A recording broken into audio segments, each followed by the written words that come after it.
ನೀವು ಅಬ್ಸರ್ವ್ ಮಾಡಿದ್ದೀರಾ? ಕೆಲವೊಮ್ಮೆ ನೀವು ಸಿಕ್ಕಾಪಟ್ಟೆ ಬೇಜಾರಲ್ಲಿದ್ದಾಗ ಇದ್ದಕ್ಕಿದ್ದಂಗೆ ಆ ದುಃಖದಿಂದ ಆಚೆ ಬರೋಕೆ ನಿಮಗೆ ಇಷ್ಟ ಆಗಲ್ಲ. ನೀವು ಕಂಟಿನ್ಯೂಯಸ್ ಆಗಿ ಸ್ಯಾಡ್ ಸಾಂಗ್ಸ್ ಕೇಳ್ತಿರ್ತೀರಾ, ಹಳೆಯ ಮೆಸೇಜಸ್ ಓದ್ತಿರ್ತೀರಾ, ಮತ್ತೆ ಅದೇ ನೋವಲ್ಲೇ ಒಂದು ವಿಚಿತ್ರವಾದ ಮಜಾ ಸಿಗೋಕೆ ಶುರುವಾಗುತ್ತೆ ಅಲ್ವಾ? ಯಾವತ್ತಾದ್ರೂ ಇದನ್ನ ವಿಚಾರ ಮಾಡಿದ್ದೀರಾ?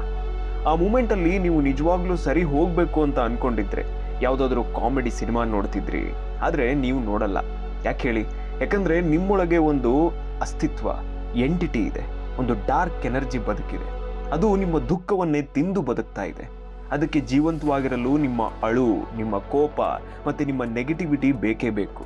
ಇವತ್ತು ನಾವು ಆ ರಾಕ್ಷಸನನ್ನ ಪೂರ್ತಿಯಾಗಿ ಹೇಗೆ ಸಾಯಿಸೋದು, ಯಾವಾಗಲೂ ಖುಷಿಯಾಗಿ ಹೇಗಿರೋದು ಅಂತ ನೋಡ್ತೀವಿ. ನಮಸ್ಕಾರ ಸ್ನೇಹಿತರೆ, ಡ್ರೀಮ್ ಒನ್ ಲ್ಯಾಬ್ಗೆ ನಿಮ್ಮೆಲ್ರಿಗೂ ಸ್ವಾಗತ, ಸುಸ್ವಾಗತ. ನೀವು ನೋಡ್ತಿದ್ದೀರಾ ಹ್ಯೂಮನ್ ಸೈಕಾಲಜಿ ಹಾಗೆ ಸ್ಪಿರಿಚುಯಾಲಿಟಿ ಮೇಲಿರೋ one of the greatest books, Eckhart Tolle ಅವರ ದಿ ಪವರ್ ಆಫ್ ನೌ ಆಧಾರಿತ ನಮ್ಮ 2ನೇ ಪಾರ್ಟ್ 2 ಅನ್ನ. ಎಪಿಸೋಡ್ 1ರಲ್ಲಿ ನಾವೊಂದು ಮೈಂಡ್ ಬೆಂಡಿಂಗ್ ಸತ್ಯನ ಡಿಕೋಡ್ ಮಾಡಿದ್ವಿ. ನೀವು ನಿಮ್ಮ ಆಲೋಚನೆಗಳಲ್ಲ, ನೀವು ಆ ಆಲೋಚನೆಗಳನ್ನ ಅಬ್ಸರ್ವ್ ಮಾಡ್ತಿರೋ ಒಂದು ಅವೇರ್ನೆಸ್ ಅಷ್ಟೇ ಅಂತ. ಆ ಎಪಿಸೋಡ್ ಮಿಸ್ ಮಾಡಿದ್ರೆ ಲಿಂಕ್ ಡಿಸ್ಕ್ರಿಪ್ಷನ್ ನಲ್ಲಿದೆ, ಫಸ್ಟ್ ಅದನ್ನ ಹೋಗಿ ನೋಡ್ಕೊಂಡು ಬನ್ನಿ. ಎಪಿಸೋಡ್ 1 ಆದ್ಮೇಲೆ ನಮ್ಮ ಕಮ್ಯುನಿಟಿಯ ಹಲವರ ಮೈಂಡ್ ನಲ್ಲಿ ಬಂದ ಕಾಮನ್ ಕ್ವಶನ್ ಏನ್ ಗೊತ್ತಾ?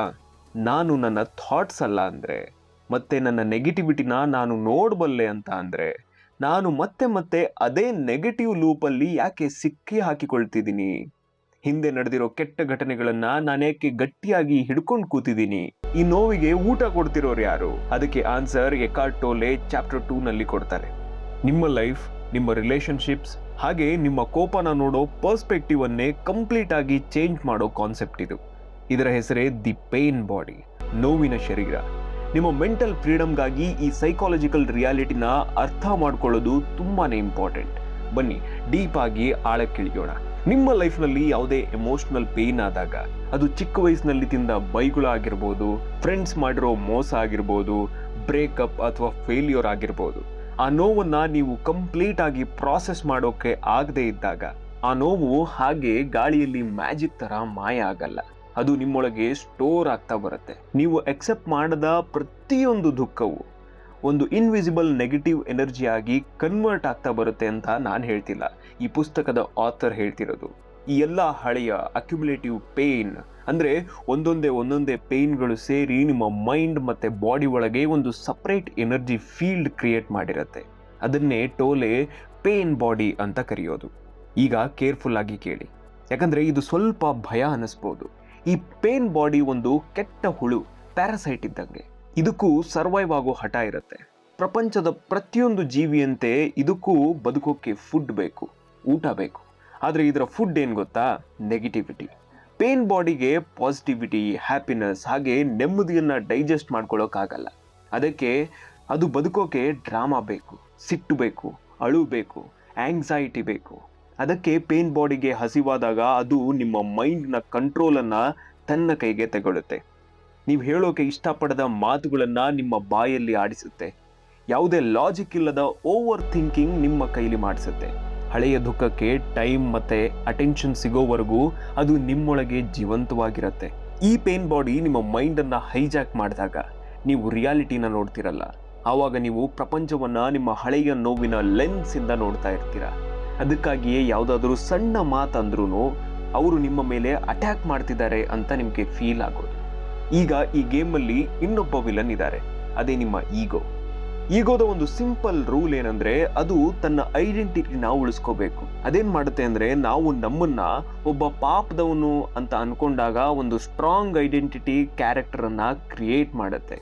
ಯೋಚನೆ ಮಾಡಿ, ನಿಮ್ಮೆಲ್ಲ ಪ್ರಾಬ್ಲಮ್ಸ್, ನಿಮ್ಮ ದುಃಖ, ನಿಮ್ಮೆಲ್ಲ ಸ್ಟ್ರಗಲ್ಸ್ ಅನ್ನ ಮೈನಸ್ ಮಾಡಿದ್ರೆ ನೀವು ಯಾರು?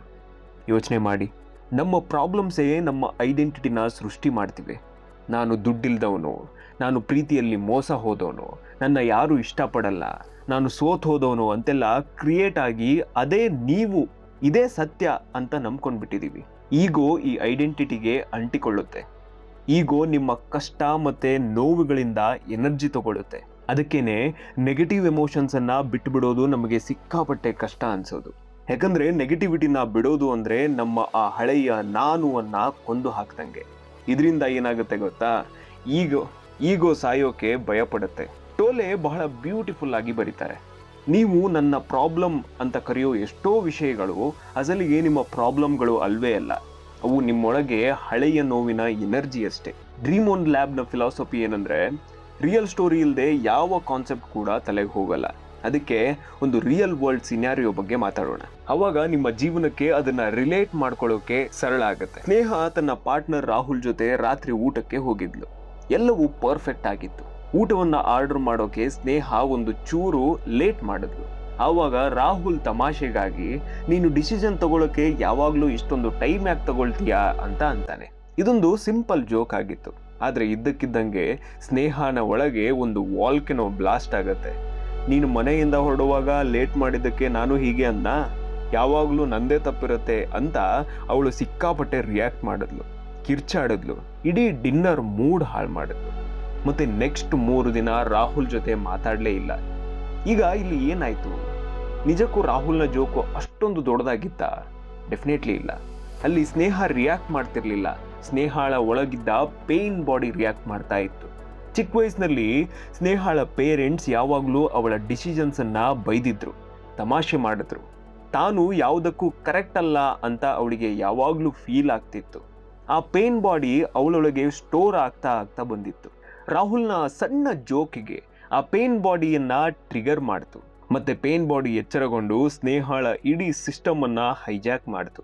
ಆ ಮೂಮೆಂಟಲ್ಲಿ ಸ್ನೇಹ ಆಗಿರ್ಲಿಲ್ಲ, ಅವಳು ತನ್ನ ಹಳೆಯ ವಿಷಯಗಳ ಒಂದು ಡಾರ್ಕ್ ಎನರ್ಜಿ ಆಗಿದ್ಲು. ನಮ್ಮ ರಿಯಾಕ್ಟಿವ್ ಬಿಹೇವಿಯರ್ ಅಂದ್ರೆ ಸಡನ್ ಆಗಿ ಪ್ರತಿಕ್ರಿಯೆ ಕೊಡೋ ಬಿಹೇವಿಯರ್ ಅಲ್ಲಿ ಆಗೋದು ಇದೇನೆ. ನೀವು ಯಾವುದೇ ಸಣ್ಣ ರೀಸನ್ ನಿಂದ ಮಿತಿ ಇಲ್ಲದೆ ಕೋಪಗೊಂಡಾಗ, ನೀವು ಇದ್ದಕ್ಕಿದ್ದಂಗೆ ವಿಪರೀತ ದುಃಖಕ್ಕೆ ಜಾರದಾಗ ಅರ್ಥ ಮಾಡ್ಕೊಳ್ಳಿ, ನಿಮ್ಮ ಪೇನ್ ಬಾಡಿಗೆ ಅದರ ಫೇವ್ರೇಟ್ ಊಟ ಸಿಕ್ಬಿಟ್ಟಿದೆ ಅಂತ ಅರ್ಥ. ಹಾಗಾದ್ರೆ ಈ ಲೂಪ್ ಅನ್ನ ಬ್ರೇಕ್ ಮಾಡೋದು ಹೇಗೆ? ಈ ಪೇನ್ ಬಾಡಿ ಅನ್ನೋ ಕೆಟ್ಟು ಹುಳನ ಸಾಯಿಸೋದು ಹೇಗೆ? ಎಕಾರ್ಟ್ ಟೋಲೆ ಇದಕ್ಕೆ ಅತ್ಯಂತ ಪವರ್ಫುಲ್ ವೆಪನ್ ಅನ್ನ ಕೊಡ್ತಾರೆ. ಅದೇ ಬ್ರೇಕಿಂಗ್ ದಿ ಅಟ್ಯಾಚ್ಮೆಂಟ್ ಅಂತ. ಅಟ್ಯಾಚ್ಮೆಂಟ್ ಅನ್ನ ಬ್ರೇಕ್ ಮಾಡೋದು. ಪೇನ್ ಬಾಡಿ ಕೇವಲ ಒಂದು ಕಂಡೀಷನ್ ನಲ್ಲಿ ನಿಮ್ಮೊಳಗೆ ಬದುಕೋಕೆ ಸಾಧ್ಯ. ಯಾವಾಗ ಗೊತ್ತಾ? ನೀವು ಅದನ್ನ ನಾನು ಅಂತ ಅಕ್ಸೆಪ್ಟ್ ಮಾಡಿದಾಗ. ಅಂದ್ರೆ ಯಾವುದೋ ಒಂದು ಸಿನಾರಿಯೋಲಿ ಏನ್ ನೀವು ರಿಯಾಕ್ಟ್ ಮಾಡ್ತಿರ್ತೀರಾ, ಇದೇ ನಾನು ಅಂತ ಫಿಕ್ಸ್ ಆದಾಗ, ನೀವು ಮತ್ತೆ ನಿಮ್ಮ ಕೋಪ ಒಂದೇ ಆದಾಗ ಪೇನ್ ಬಾಡಿಗೆ ಊಟ ಸಿಕ್ಕಾಗತ್ತೆ.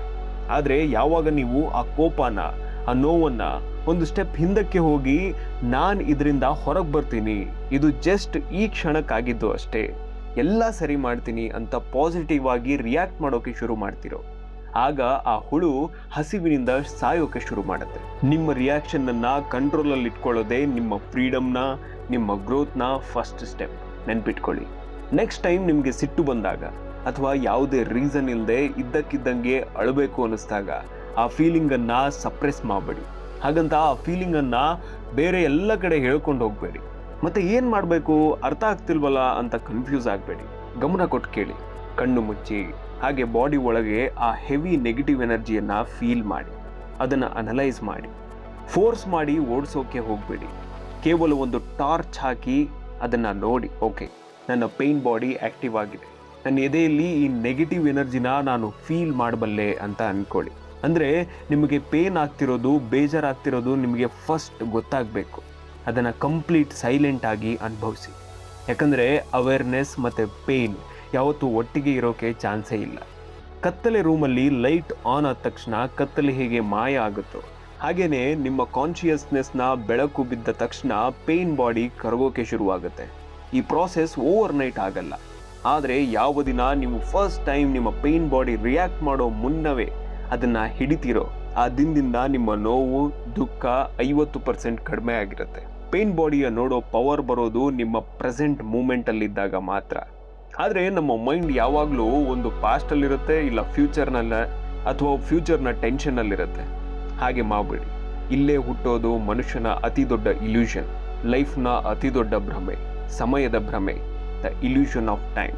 ಒಂದಿನ ನನಗೂ ಟೈಮ್ ಬರುತ್ತೆ, ಎಲ್ಲವೂ ಸರಿ ಹೋಗುತ್ತೆ ಅಂತ ನಾವೆಲ್ಲರೂ ನಂಬಿರ್ತೀವಿ.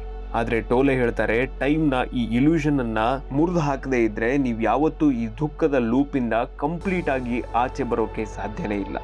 ಹಾಗಾದರೆ ಈ ಟೈಮ್ನ ಮೋಸ ಏನು? ಮತ್ತು ಫ್ಯೂಚರ್ ನಿಮ್ಮ ಇವತ್ತಿನ ಪ್ರೆಸೆಂಟನ್ನು ಹೇಗೆ ನಾಶ ಮಾಡ್ತಿದೆ? ಇವೆಲ್ಲವನ್ನ ನಾವು ಎಪಿಸೋಡ್ 3ರಲ್ಲಿ ಸಾಕ್ಷಿ ಸಮೇತವಾಗಿ ಸೈಂಟಿಫಿಕ್ ಆಗಿ ಹೇಳ್ತೀವಿ. ಈ ವಿಡಿಯೋ ನಿಮ್ಮೊಳಗಿನ ನೋವನ್ನ, ದುಃಖವನ್ನ ಸ್ವಲ್ಪ ಮಟ್ಟಿಗಾದರೂ ಸಮಾಧಾನ ಮಾಡಿದೆ ಅಂತ ನಿಮಗನ್ಸಿದೆ, ಕಮೆಂಟ್ನಲ್ಲಿ ಬರೀರಿ ಐ ಆಮ್ ಅವೇರ್ ಅಂತ. ಈ ಕಮೆಂಟ್ ಇವತ್ತು ನಿಮ್ಮ ಮೇಲೆ ನೀವೇ ಮಾಡ್ಕೊಳ್ಳೋ ಒಂದು ಕಮಿಟ್ಮೆಂಟ್ ಆಗಿರಲಿ. ಡ್ರೀಮ್ ಓನ್ ಲ್ಯಾಬ್ ಚಾನಲಲ್ಲಿ ಈ ವಿಡಿಯೋ ಲೈಕ್ ಮಾಡೋದನ್ನ ಹಾಗೆ ಸಬ್ಸ್ಕ್ರೈಬ್ ಮಾಡೋದನ್ನ ಮರಿಬೇಡಿ.